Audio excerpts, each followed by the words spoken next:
തദ്ദേശ തെരഞ്ഞെടുപ്പിലെ മിന്നും ജയത്തിന്റെ ആത്മവിശ്വാസത്തിൽ നിയമസഭാ തെരഞ്ഞെടുപ്പിനെ നേരിടാൻ UDF പ്രകടന പത്രിക അടുത്ത മാസം പുറത്തിറക്കും.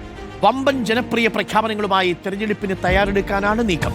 ഐക്യത്തോടെ പ്രവർത്തിച്ചാൽ നിയമസഭാ തെരഞ്ഞെടുപ്പിൽ വൻ ഭൂരിപക്ഷം ലഭിക്കുമെന്ന കണക്കുകൂട്ടലിലാണ് നേതാക്കൾ. അതേസമയം കനത്ത തോൽവി പരിശോധിക്കാൻ നാളെ CPM സംസ്ഥാന സെക്രട്ടേറിയറ്റ് യോഗം ചേരും. മറ്റന്നാൾ LDF യോഗവും വിളിച്ചിട്ടുണ്ട്. സംസ്ഥാന സർക്കാരിനെതിരായ ഭരണവിരുദ്ധ വികാരവും ശബരിമല സ്വർണ്ണക്കൊള്ളയുമാണ് വലിയ തിരിച്ചടിക്ക് പിന്നിലെന്നാണ് CPM-ന്റെ പ്രാഥമിക നിഗമനം. തോൽവിക്ക് പിന്നാലെ മുന്നണിയെ വെട്ടിലാക്കി MM മണിയും രംഗത്തെത്തി. പ്രിയപ്പെട്ടവരെ, റോഷിപാലും TV പ്രസാദും തത്സമയം ചേരുന്നുണ്ട്. ആദ്യം റോഷിയിലേക്ക്. Roshi, very very good morning. TV Prasad, very very good morning. ആദ്യം റോഷിയിലേക്ക്. റോഷി, ഈ UDF-ന്റെ ആത്മവിശ്വാസം ഇരട്ടിക്കുക മാത്രമല്ല, നിയമസഭാ തെരഞ്ഞെടുപ്പ് എപ്പോൾ നടന്നാലും വലിയ നേട്ടം കൊയ്യാൻ സാധിക്കും. ഈ തദ്ദേശ തെരഞ്ഞെടുപ്പിന്റെ വിജയത്തിൽ നിന്ന് കൊണ്ടുള്ള ഊർജം നിയമസഭയിലേക്ക് കൊണ്ടുപോവുക എന്നുള്ളതാണ്. അതേസമയം LDF-നെ സംബന്ധിച്ച് ഇതൊരു ഷോക്ക് ട്രീറ്റ്മെന്റ് ആണ്. മാസങ്ങൾക്കപ്പുറം വരാൻ പോകുന്ന നിയമസഭാ തെരഞ്ഞെടുപ്പിൽ ഇതേ ഫലം ആവർത്തിക്കുകയാണെങ്കിൽ പ്രതിപക്ഷത്തിരിക്കേണ്ടി വരുമെന്നുള്ളത് ഇടതുപക്ഷത്തിനറിയാം. അപ്പോൾ നിയമസഭ ലക്ഷ്യമിട്ട് പ്രകടന പത്രിക ഉടൻ തന്നെ പുറത്തിറക്കാനാണോ മുന്നണികളുടെയൊക്കെ തീരുമാനം? ഇനി കാര്യങ്ങൾ വളരെ വേഗത്തിലായിരിക്കുമോ? ഈ തദ്ദേശ തെരഞ്ഞെടുപ്പിന്റെ ഊർജം മൂന്ന് മുന്നണികൾക്കും കരുത്തു പകരുമോ? അരുൺകുമാർ, സംസ്ഥാനത്ത് തിരിച്ചുവരവുള്ള സാഹചര്യം ഒരുങ്ങി എന്ന വിലയിരുത്തലാണ് UDF ഉള്ളത്. രാഷ്ട്രീയ സാഹചര്യങ്ങൾ പൂർണ്ണമായും അനുകൂലമാണ്. സർക്കാരിനെതിരെയുള്ള വലിയ ജനവികാരം ആളിക്കത്തുന്നുണ്ട്.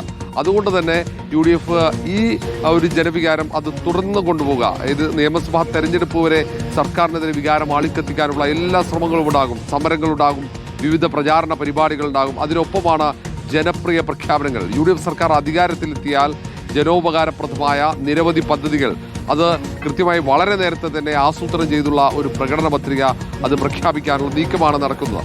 ഏതായാലും നിലവിൽ UDF ഇത്ര വലിയൊരു വിജയം പ്രതീക്ഷിച്ചിരുന്നില്ല എന്നതാണ് യാഥാർത്ഥ്യം. നേതാക്കൾ അത് പറയുന്നുണ്ട്. സംസ്ഥാനത്ത് വലിയ മുന്നേറ്റമുണ്ടാകുമെന്ന് പ്രതീക്ഷയെങ്കിൽ പോലും ഇത്തരത്തിൽ ജനങ്ങൾ വൈകാരികമായി സർക്കാരിനെതിരെ പ്രതികരിക്കുമെന്ന് കണക്കുകൂട്ടിയില്ലെന്നാണ് നേതാക്കൾ പറയുന്നത്. അതുകൊണ്ട് തന്നെ ഇനി അടുക്കും ചിട്ടയുള്ള പ്രവർത്തനങ്ങളോടെ ഐക്യത്തോടെ മുന്നോട്ട് പോകാനുള്ള തീരുമാനത്തിലേക്ക് പോകും. ഏറെ വൈകാതെ തന്നെ UDF യോഗം ചേരും. നിലവിൽ ഉണ്ടായ തെരഞ്ഞെടുപ്പ് ഫലം വിലയിരുത്തും. എവിടെയെങ്കിലും വീഴ്ചകൾ, ചിലയിടങ്ങൾ അപ്രതീക്ഷിതമായി തിരിച്ചടികളുണ്ടാകും. ഒരുപക്ഷെ അതുകൂടി എങ്ങനെ വിജയിക്കാം, അവിടെ കൂടി വിജയിക്കാം. 100 സീറ്റ് എന്ന ലക്ഷ്യം വെച്ചുകൊണ്ടുള്ള ഒരു പ്രചാരണമാകും നിയമസഭാ തെരഞ്ഞെടുപ്പിൽ UDF ഉണ്ടാവുക. കൃത്യമായ പദ്ധതികളാകും, കൃത്യമായി ആസൂത്രണം ചെയ്ത് ചുമതലകൾ നൽകും. കോൺഗ്രസ് തന്നെ ദേശീയ തലത്തിലുള്ള ഏറ്റവും പ്രധാനപ്പെട്ട നേതാക്കൾക്ക് സംസ്ഥാനത്തിന്റെ ചുമതല നൽകാൻ നേരത്തെ തീരുമാനിച്ചതാണ്. അതൊക്കെ വളരെ നേരത്തെ തന്നെ തുടങ്ങും. ഈ തവണ ഒരു കാരണവശാലും സംസ്ഥാനത്ത് ഭരണം പിടിച്ചെടുക്കാതെ മുന്നോട്ട് പോകാൻ കഴിയില്ല എന്ന ഒരു നിലപാട് തന്നെയാണ് അത് ദേശീയ നേതൃത്വത്തിന്. അതുകൊണ്ടാണ് ഹൈക്കമാൻഡ് വളരെ നേരത്തെ ദീപാദാസ് മുൻഷി സംസ്ഥാനത്തെത്തിച്ച് ഇവിടെ താമസിച്ച് പ്രവർത്തനം ഏകോപിപ്പിക്കാനുള്ള ചുമതല നൽകിയത്. ഇനി KPCC യോഗവും ഒപ്പം UDF യോഗവും ചേർന്ന് എങ്ങനെ മുന്നോട്ട് പോകണമെന്ന തീരുമാനമുണ്ടാകും.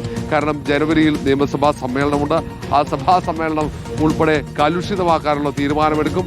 ശക്തമായി സർക്കാരിനെതിരെ സമരങ്ങളുണ്ടാകും. നിരവധി ജനകീയ വിഷയങ്ങൾ ഉയർത്തിക്കൊണ്ടുവരാനുള്ള തീരുമാനമുണ്ട്.